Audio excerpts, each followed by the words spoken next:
Anda tahu di sini. Kenapa? Sebab kau tidak tahu waktu saya datang saya pegang bahu, saya lagi sedang menghadap Allah. Asyik saya. Coba. Ya, kawan kau gitu. Ini tinggi tingkatan kawan, dan saya bilang ya tinggi. 15 tahun di pondok. Masa alim katanya luar biasa, tidak tahu teh. Itu rahasianya aja. Dalamnya ilmu di dalam dada seseorang tidak bisa kita ukur. Kalau lautan dapat dijangkai sekian dalamnya, Lampung harus 4 depak karena dalamnya 5 depak. Nah itu tahu kita ya. Tapi kalau ilmu di dalam dada seseorang tidak dapat kita ukur. Kadang-kadang pura aja ada ilmu padahal. Nah itu ya. Tapi ada juga yang ada ilmu, kayak ilmu ada juga ya. Mudah-mudahan kita tidak, amin ya Allah ya Rabbal Alamin. Yang kita harapkan kan berkah dan manfaat ilmu itu.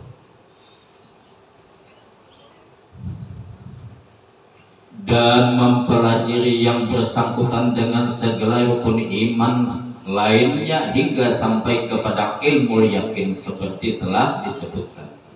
Dan wajib juga kita belajar ilmu fiqih, yaitu ilmu pengetahuan yang berkenaan dengan amal ibadah. Wajib mengaji ilmu fikih ya, yang berkaitan dengan amal ibadah. Kayak apa kaifiatnya kalau kita kaji dalam-dalam nih, bukan ulung nih macam paling bisa kata. Kalau kita kaji dalam-dalam menurut ilmu fikih yang sesungguhnya dalam ibadah, mulai mengambil wudu saja sudah ada adab, memperhatikan banyu. Maka saya selalu nanya dengan anak-anak nih, banyu wudunya ada tak kacau dah? Yang sedikit nih, kalau yang 20 saya tidak tanyakan lagi. Ya, sebab kalau wudu kita kada sempurna, maka sembahyang kita juga tidak sempurna.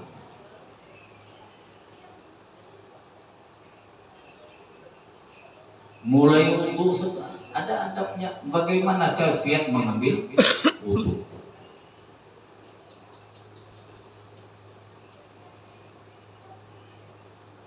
Mulai niat serta membasuh muka di mana batasnya, ini kita jaga baik-baik ya. Maka kita malam Jumat belajar fikih di rumah saya ya, malam Jumat ba'dal isya ya, kurang lebih kayak inilah jamnya nih ya, di rumah kitab petunjuk yang indah. Tujuannya untuk apa? Supaya ibadah kita tuh menuju kepada kesempurnaan kaifiatnya. Supaya kita mengaji ilmu fikih, kaifiat ibadah kita bagus. Bagaimana wudu ya, rukunnya, sahnya, batalnya, yang bisa merusaknya, sembahyang yang wajib dan sunnah. Di dalam ilmu fikih dikaji semua ya. Bagaimana sembahyang itu yang diawali dengan takbiratul ihram, ditutup dengan 2 salam. Tapi mulai takbiratul ihram itu ya, di dalam sholat kadang kala waswisnya banyak, betul lah, hilang kunci bawa sembahyang tatamu. Kawan nuker tiwadak dikisah kawan beli cempedak, hilang cempedaknya. Sekali sembahyang ingat dia rupanya tadi singgah di kadai, tertinggal tiwadak di kadai. Hah? Aku sembahyang ingat ini dia. Maka guru kami pesan loh, Kalau sudah engkau berwudu menuju tempat sholat, sejadah yang kau akan tempati untuk sholat itu jangan lagi ditinggalkan, katanya. Jangan ditinggalkan lagi sejadah itu. Saya nanya, kenapa maka jangan ditinggalkan sejadah itu? Takut nanti engkau tinggalkan sejadah sebelum engkau sholat, tapi kau ampar sudah. Takut nanti dilincai syaitan, dikamihi iblis. Sebab iblis mengikuti engkau mulai ngambil wudu, ada iblisnya. Waktu mau sholat ada iblisnya, di dalam sembahyang itu nang jago menggodanya. Maka tembak dengan qul a'udzu birabbin nas, malikin nas, ilahin nas sampai habis, supaya waswis yang ada hilang. Lupa saya nama iblis yang mengganggu orang sembahyang tuh. Siapa Walhan apa siapa ya? Apa Desimun kan? Namanya mantap ya. Ada Walhan, ada Desimun.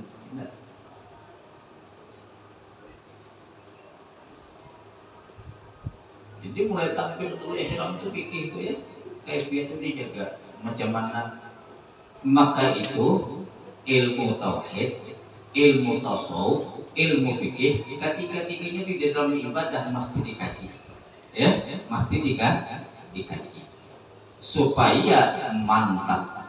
Ilmu fikih kaifiat ibadah, ilmu tauhid kepada keyakinan, ilmu tasawuf menyangkut hati, adab kita di dalam ibadah kepada Allah Subhanahu wa ta'ala.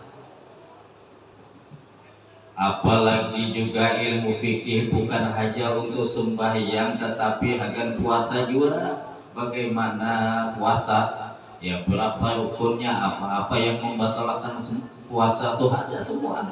Ya manahan mulai terbit fajar sampai tenggelam matahari, ada semua di dalam kitab fikih itu kefiatnya. Ya, zakat pun ada, ya, dan lain-lainnya. Jadi kita wajib mempelajari rukun-rukunnya, wudu, sembahyang, puasa, zakat dan lain-lain.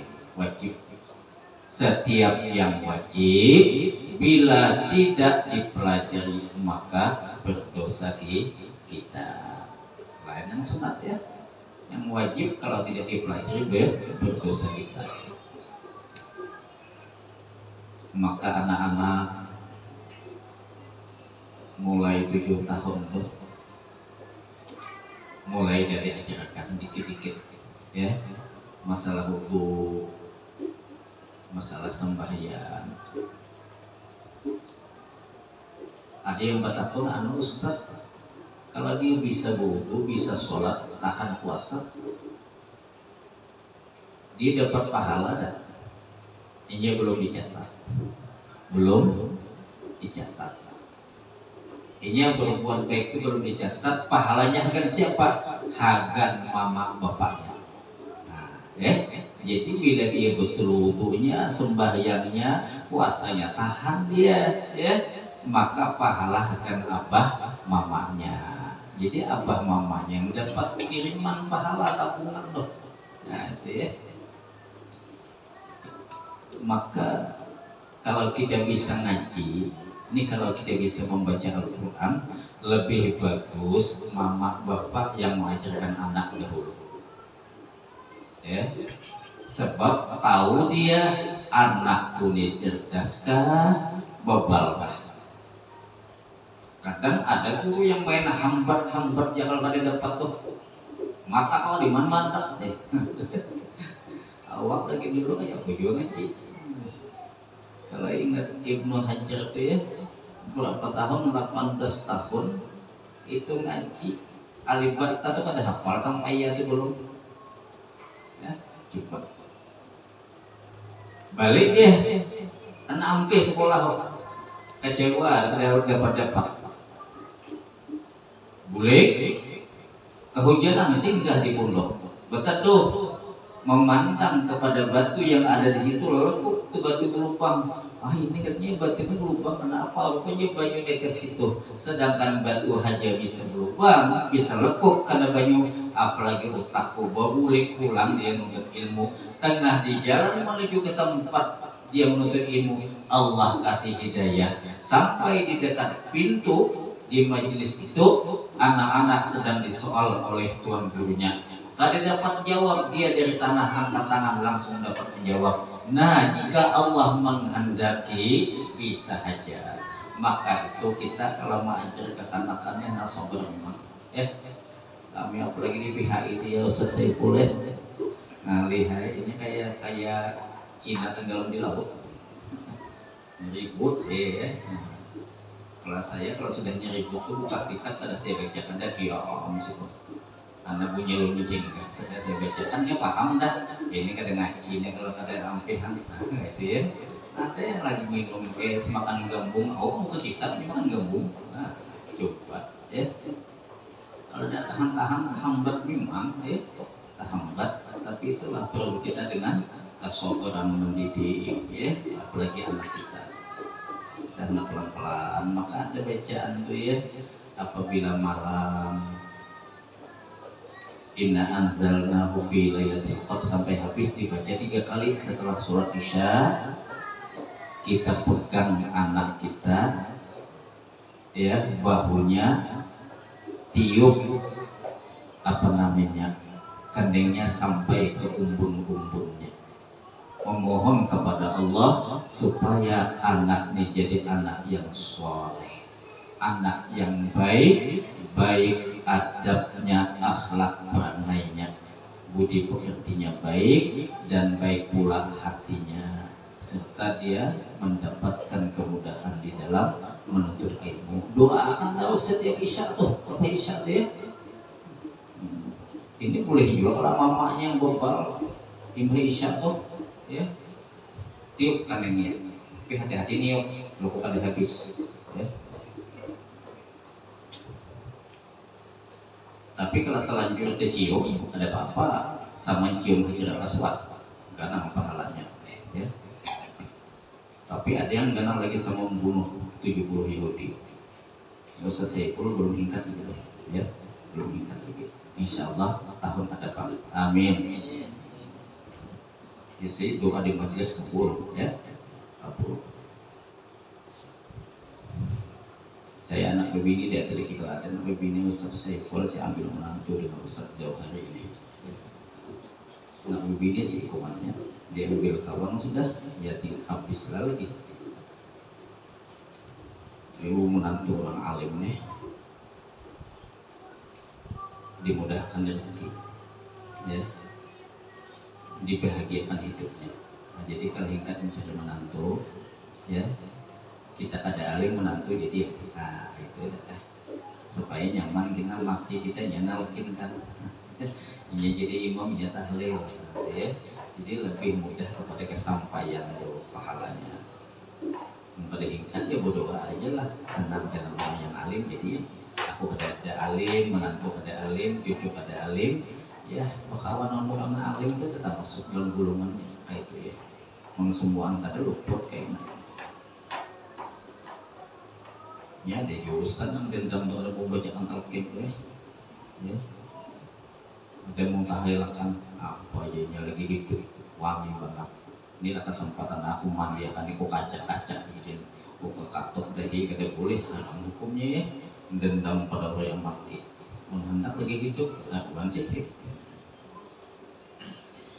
Jadi tadi ya kita diwajibkan untuk mempelajari ilmu fikih supaya berwudu, sembahyang, puasa, zakat dan lain-lainnya. Kita wajib mempelajari rukunnya, syaratnya, sah dan batalnya supaya amal ibadah itu dapat dikerjakan menurut apa yang telah disyariatkan oleh Nabi kita Muhammad sallallahu alaihi wasallam, supaya dapat kita bagaimana yang dianjurkan Nabi ibadah ya. Kita tidak berjumpa dengan Nabi, kada duduk ngaji lawan Nabi. Lain aulia-aulia Allah bisa tenang langsung ngaji lawan Nabi. Kayak apa tuh urusannya?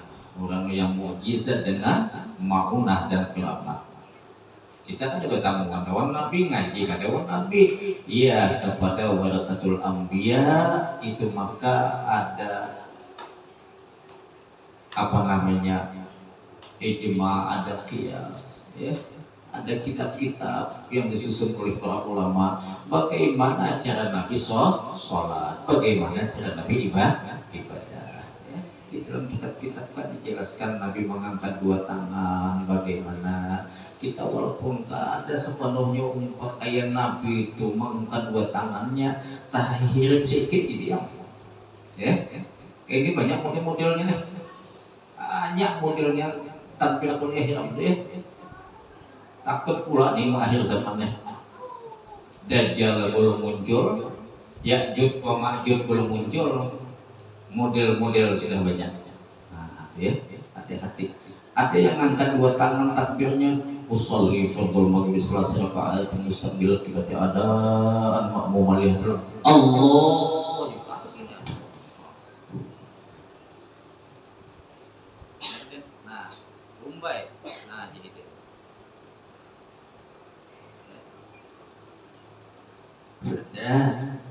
Nah kayak itu tak ada.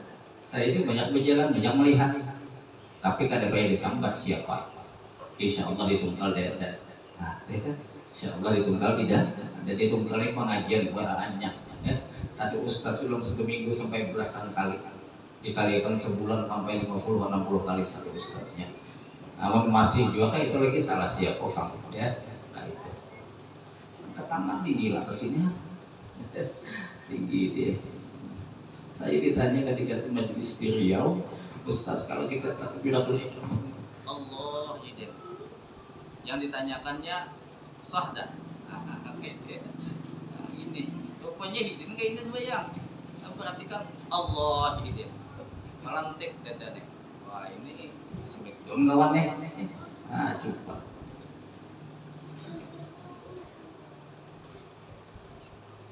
Ya saja, tapi kaifiatnya salah.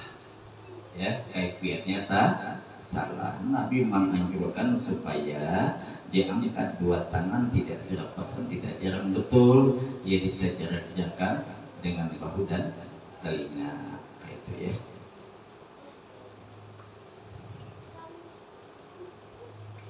Tahiyat banyak model-model ini. Yang paling banyak model wahini nih berdiri betulnya tuh ya, banyak macam ngiri pula kita nikmatnya. Ada yang betis diserangkan bila kita berjauh kapung sidin. Ah ya di Gemini ada apa pula dicontohkan deh. Gemini dia kan makannya kawan nih, awak jauh kan kapungnya lagi. Anda sudah nih banyak, bahkan ditunggalnya ada siapa itihahin ya tatamu. Padahal di dalam kaifiyat jarak paling jauh satu jengkal antara kaki kiri dan kanan, paling dekat 4 jari. Dihadapkan kaki jika mampu ke kiblat. Kalau memang ada sakit atau bingkuk udah diangkat lagi, diangkat di bubuk kan dipaksa ya. Itu dihadapkan ke kiblat. Paling jauh satu jengkal, paling dekat 4 jari. Ini lebih lagi pada itu ya. Nah, ini bahaya nih ya, bahaya. Ada kawan beli di Mekah, Ustaz ya, bukan salah kita sembahyang di sini katanya. Bilang kayak gitu, saya diam lah, pas saya pengajian kan, salah Ustaz, kenapa aku banyak dapat gitu, salah kita nih, hah? Berarti ini umpat salah, saya malas nanya karena di masjid. Itu mazhab apa yang kau lihat, yang kau ikut itu mazhab apa ya? Nah itu Syekh Abdul Qadir Jailani, Syekh Abdul Qadir Jailani aja pertama beliau kepada mazhab Syafi'i, ya, kepada mazhab Syafi'i. Tapi Imam Ahmad bin Hanbal datang kepada Rasulullah, bagaimana datang? Wallahu a'lam. Itu urusan mazhab orang yang berkeramat kepada yang punya mukjizat kepada Rasulullah, menyatakan putra engkau itu 4 mazhab Hambali saja. Rasulullah mendatang ke Syekh Abdul Qadir Jailani, ini Imam Ahmad bin Hanbal datang kepadaku menyatakan supaya putraku Syekh Abdul Qadir Jailani masuk ke mazhab Hambali. Padahal beliau mulai kepada mazhab Syafi'i. Jadi mazhab Syafi'i ini diakui. Beliau pada waktu itu di mana? Di Baghdad, Irak. Jadi mazhab Syafi'i ini diakui, bukan artinya yang 3 mazhab tidak bagus. Bagus. Kita kan ada kesana, kita kepada Syafi'i Indonesia kayak itu, ya.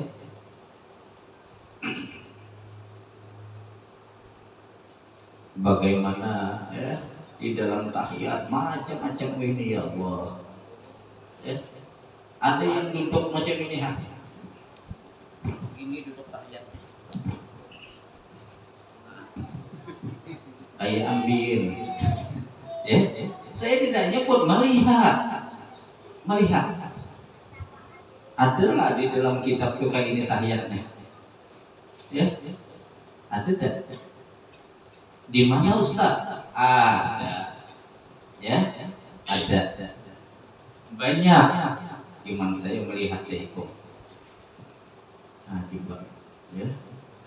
Tahiyat bagus di dalam fikih kaifiatnya yang sudah ditunjukkan diajarkan oleh Rasulullah kepada sahabat tabi'in, kepada ulama warasatul anbiya, ya, kepada tuan-tuan guru kita mengajarkan tahiyat itu bagaimana, sudah seperti yang kita laksanakan, ya. Ini yang perlu kita jaga, anak-anak kita menuhin ini kada apa-apa, tapi anak kita nanti, saya khawatir anak 5 tahun, 6 tahun kayaknya 10-20 tahun kayak apa dia. Nah itu ya. Apakah yang kita pusakakan kepada anak harta benda yang banyak, ataukah ilmu yang kita wariskan? Meningkat kedua-duanya. Harta ada, ilmu ada. Ya. Kalau harta aja ilmu tidak ada, jadi azab bagi kita, ya. Ilmu ada bahasa ngalih jadi. Nah, jadi nyamannya kedua-duanya, ya nya alim, ya inya harta, kan nyaman dakwah tuh kalau sudah, ya. Ada paling tidak kendaraan sepeda, ya, bahunda, meningkat mobil, ngaji di rumah, di jamu makan, bersedekah, harta banyak, ya. Nah, kuitan tinggal nih. Nah, kita anuakan dapat yo anak aku ya, untung banget aku jadi, untunglah waktu masih hidup aku ku sekolahkan, ku didik dia, ku ajarkan dia ilmu, bagaimana sembahyang, bagaimana puasa, bagaimana lain sebagainya, ya. Untung dia mendapatkan anak-anak itu, ya. Sedikit-sedikit. Dan wajib juga kita belajar ilmu tasawuf, yaitu mempelajari sifat-sifat kerusakan batin agar dapat kita menghindarkan diri kita daripadanya kerusakan. Nah, ilmu tasawuf kita pelajari juga wajib, ya, supaya sifat-sifat kerusakan batin nang di dalam tuh, nang kada kelihatan tuh, bisa kita, ya, menjauhinya, meninggalkannya, menghindarinya, ya. Dan mengetahui sifat-sifat kepujian supaya dapat mengamalkannya, ya. Nang kada baik kita jauhkan, sifat nang kepujian yang baik-baik punah dapat diamalkannya, sehingga amal ibadah yang dikerjakan dengan berdasar ilmu pengetahuan yang 3 macam ini, ilmu fikih, ilmu tauhid, ilmu tasawuf, sah dan diterima Allah. Jadi ketiga-tiganya tuh ilmu tauhid, ilmu tasawuf, ilmu fikih. Sekali lagi, ilmu fikih untuk kaifiat ibadah, ilmu tauhid untuk mengesahkan Allah, keyakinan dan memantapkan i'tikad kita serta keimanan kita di dalam penyembahan kepada Allah di dalam ibadah, ilmu tasawuf, adab hati kita kepada Allah di dalam ibadah dan adab-adab yang lain. Maka al-adabul ulama ka akhlaqil anbiya, adab-adabnya ulama-ulama itu macam akhlaknya nabi. Maka ada al-adabu fawqal ilmi, bermula adab itu di atas ilmu. Walaupun banyak ilmunya, adab tidak akan mulia. Ya, sedikit ilmu tapi ada adab. Ya, bukan saja dalam adab kepada Allah ibadah, tapi kepada sesamanya. Ya, dia punya akhlak yang baik. Bergaya tapi ada masa. Kayak itu ya. Menjaga dia, semua dijaganya hati itu. Maka Abu Yazid Al-Bustami ketika lewat ada anjing berbapaan di jalan yang sempit dengan anjing. Lantas beliau mengangkat jubahnya. Anjing dengan izin Allah berkata, "Hai Abu Yazid, mengapa kau angkat jubahmu? Apakah engkau takut denganku karena aku najis mughalladh?" Engkau kan ulama, tahu kalau kena najis mughalladh bagaimana membersihkannya. Tetapi bagaimana engkau membersihkan kena hatimu kena najis, hatiku kena najismu? Nah, coba macam mana engkau membersihkannya? Hatiku ini kena najis, kayak apa membersihkannya, menyucinya? Tersinggung itu anjing ya. Beliau mengangkat jubah, nangis beliau tuh ya, minta maaf. Allah izinkan anjing bercakap, tapi yang dicakapi adalah aulia Allah. Jadi kalau tasawuf menjaga hati kita, membersihkan hati kita, batin kita yang di dalam, supaya di dalam ibadah mencapai kepada kesempurnaan. Mudah-mudahan kita dengan demikian dapatlah kita menjadi hamba Allah yang betul-betul kesempurnaan di dalam ibadah. Jam 9 lewat. Ngaji ini kalau lawas ada nyaman lagi. Yang nyaman lawas ngopi. Di KDKI Surya 16 atau Samsu ya, atau Sempurna itu nyaman. Lawannya martabak canai, kuahnya kambing. Ya, itu nang tahan lawas. Saya ketika di Malaysia diajak oleh Kiai Haji Zaini jalan kita Ustaz ke toko kedai makan. Sekalinya lawas mahadangi, rupanya beliau menempah roti tampayan. Ini kebanggaan Malaysia itu Ustaz, roti tampayan. Sekali datang memang satalam tuh kenalnya. Roti tampayan tuh bilang mana ini lauknya? Rupanya datang gulai kambing semangkuk. Mangkuknya bukan halus, yang ganal tuh ada sejupak kenalnya. Itulah lauknya. Saya bilang kalau memang ada di Haji Mail Cengkal nangka ini nih, mbah ngajian kesanaan ya, nang suki-suki banyak ya. Minggu ini namanya akan pulang minggu ini sampai ketampayan terlihat. Jadi kita berdoa kepada Allah, mudah-mudahan kita diberikan istiqomah dalam menuntut ilmu, dan kata bahas sabar kita duduk di majelis. Mudah-mudahan kesabaran kita duduk di majelis ini, insya Allah berangkat kita menuju ke majelis ini sama dengan berangkat jihad. Orang yang jihad itu adalah yang dikasihi oleh Allah Subhanahu wa Ta'ala. Mudah-mudahan kita nanti dimatikan dalam husnul khotimah. Amin. Allahumma amin. Mungkin ini saja dulu pelajaran kita pada malam hari ini. Insya Allah bulan yang akan datang hadhihi salasatu fardu ainin fa'rifan wallahu a'lam bissawab. Bismillahirrahmanirrahim. Alhamdulillahirabbil alamin. Wassalatu wassalamu ala asyrafil anbiya'i wal mursalin sayyidina wa maulana Muhammadin wa ala alihi wa ashabihi ajma'in. Ya mualliman Ibrahim, ya fatahu ya alim, iftah alaina futuhal arifin. Allahumma ja'al auladana wa talamizana min ahlil ilmi wa ahlil khair, wala taj'alna wa iyyahum min ahli su'i wa ahli dhur. Allahumma barik lahum fi dzurriyyatihim wa fi ta'atika ya Allah ya Allah ya rabbal alamin.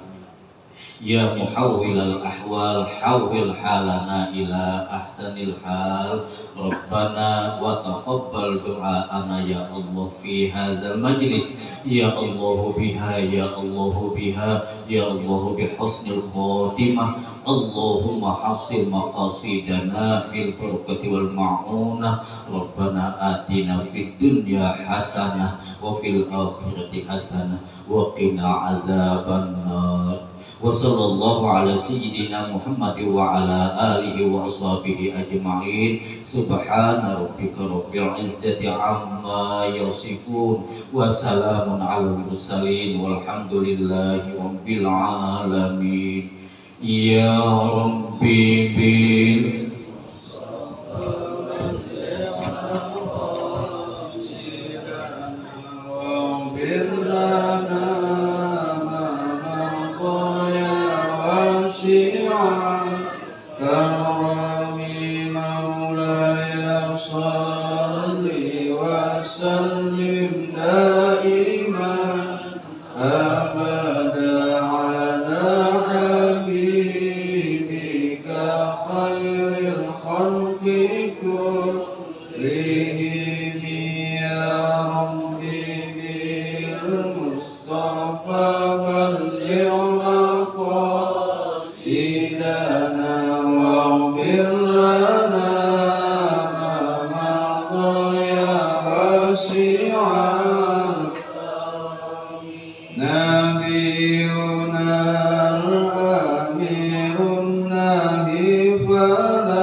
besok malam Jumat tetap di rumah pengajiannya.